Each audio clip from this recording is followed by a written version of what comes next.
توی روند آموزش، روند رکوردزنی، روند قهرمانی موقعیتایی بهش میرسن که فکر میکنن که اونا اومدن که در واقع اون قهرمانیه رو کسب کنن، اومدن که اون رکورد رو کسب کنن. ولی وقتی که اون رکورد زده میشه یا این که بعد از سالیانه که بگذره از اون ماجرا و نگاه کنن، میبینن که تو تمام این ورزش ها اون کاری که کردن خب کار خیلی مهمی بوده، ولی اون چیزی که فکر میکردن نبوده. خب استاد، به نظر تو سالهای اخیر پیشرفت تکنولوژی و طراحی چقدر تو امنیت تجهیزات ورزشی تاثیرگذار بوده؟ خب اتفاقی که افتاده در سالهای اخیر، من شاهد این هستم که پرفورمنس بالهای در واقع مسابقه‌ای اومده تو رده‌های پایین‌تر.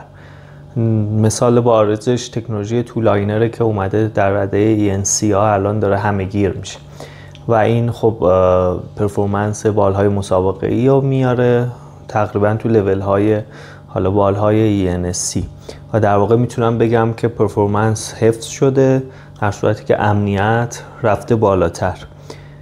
ولی واقعیت اینه که توی دنیا این خیلی تاثیرگذار نیست. تاثیرگذار هست ولی خیلی تاثیرگذار نیست در تعداد سوانح یا شدت سوانح.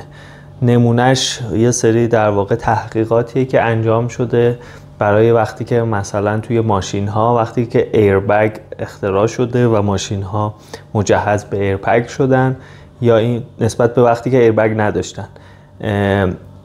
این تکنولوژی جدید، تکنولوژی ایربگ، باعث شده که آدما اون لیمیت ها رو بیشتر در واقع برن جلوتر از لیمیت هاشون با توجه به این که فکر میکنن ایربگ دارن و در واقع امنیتشون بالاتره. حالا دارن با سرعت بیشتری هم حرکت میکنن با تکیه به اون امنیت و در واقع این ذهنیت و در واقع میزان پذیرش ریسک اون خلبان هاست که تعیین میکنه که چقدر خودشون رو توی خطر قرار بدن.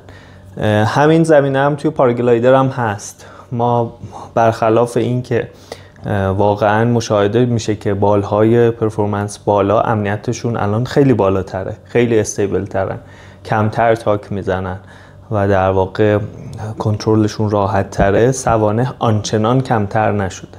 این به خاطر اینه که افراد با توجه به اینکه الان امنیت بالاتری دارن توی شرایط سختری پرواز میکنن، با اسپید بیشتری پرواز میکنن و در واقع تا جایی که ظرفیت پذیرش ریسک دارن ریسکشون رو انجام میدن و در نتیجه خیلی سوانح کم نمیشه. بسیار عالی. ما تو اسنوکایت و کایت بوردینگ، خب من فکر می‌کنم کایت بوردینگ جلوتره. چندین سال فعالیتش شروع کرده، مدارس در واقع ورزش آبی توی سواحل و دریاچه‌ها ما دیدیم که شکل گرفته. اسنوکایت خیلی جدیده. حالا آینده کایتینگ رو کلا تو ایران چطوری می‌بینی با توجه به پتانسیلی که ما تو کشورمون داریم؟ این روندی که داریم میگه تو دنیا اینجوریه. یعنی الان کایت بوردینگ خیلی گسترده تر از اسنوکایت در سطح دنیا، به خاطر اینه که اسنوکایت بعد از کایت بوردینگ کلا اومد و اینکه الان اگر که نگاه کنید تعداد برندهایی که کایت های مخصوص آب رو تولید میکنن شاید 40-50 برابر بیشتر از برندهایی باشه که دارن اسنوکایت رو تولید میکنن و در واقع مثل بقیه ورزش هایی که از در واقع غرب بیشتر وارد ایران میشه و ما هم داریم پله های در واقع رشد همون پله هایی که اونا در واقع گذرونده رو ما هم داریم میگذرونیم. ولی اون چیزی که من مشاهده میکنم توی اروپا الان ورزش کایت بوردینگ هم اندازه پاراگلایدر یا حتی بالاتر شده. یادمه که 2 سال پیش آمار فروش در واقع کایت برند فلای سرفر بیشتر از آمار فروش پاراگلایدرش بود و پیش بینی اینه که بعد تو ایران هم همین اتفاق خواهد افتاد با توجه به اینکه رنج بیشتری از آدما میتونن، یعنی ریسک پذیریشون اجازه میده که ورزش کایت بوردینگ رو انجام بدن، جذب ورزش آبی بشن تا ورزش هوایی. بله، قشر بیشتری از انسان‌ها رو میتونه جذب خودش کنه اون ورزش کایت بوردینگ. و اگر که منتها تفاوتی که داره اینه که کایت بوردینگ به نظر من یک زیربنایی میخواد با توجه به قوانین جمهوری اسلامی، یک در واقع محلی میخواد، دوشی میخواد، رختکنی میخواد و اگر که این بسترش آماده بشه به نظر من میتونه از پاراگلایدر جلو بزنه.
وقتی که ما داریم از ورزش‌های اکستریم حرف میزنیم،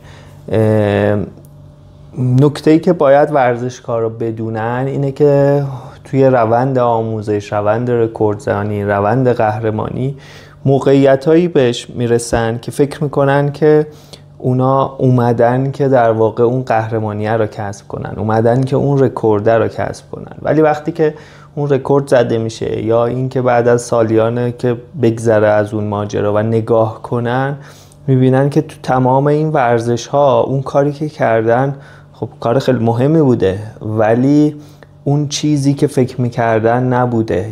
مثال بخوام بزنم، تو ورزش پاراگلایدر خب رکورد مسافت زدن خیلی هنر بزرگیه، خیلی زحمت داره، ولی اگر از دور نگاه کنی این که 200 کیلومتر رو هوا رفتن خب با یه هواپیما خیلی سریعتر میشه اون رو انجام داد.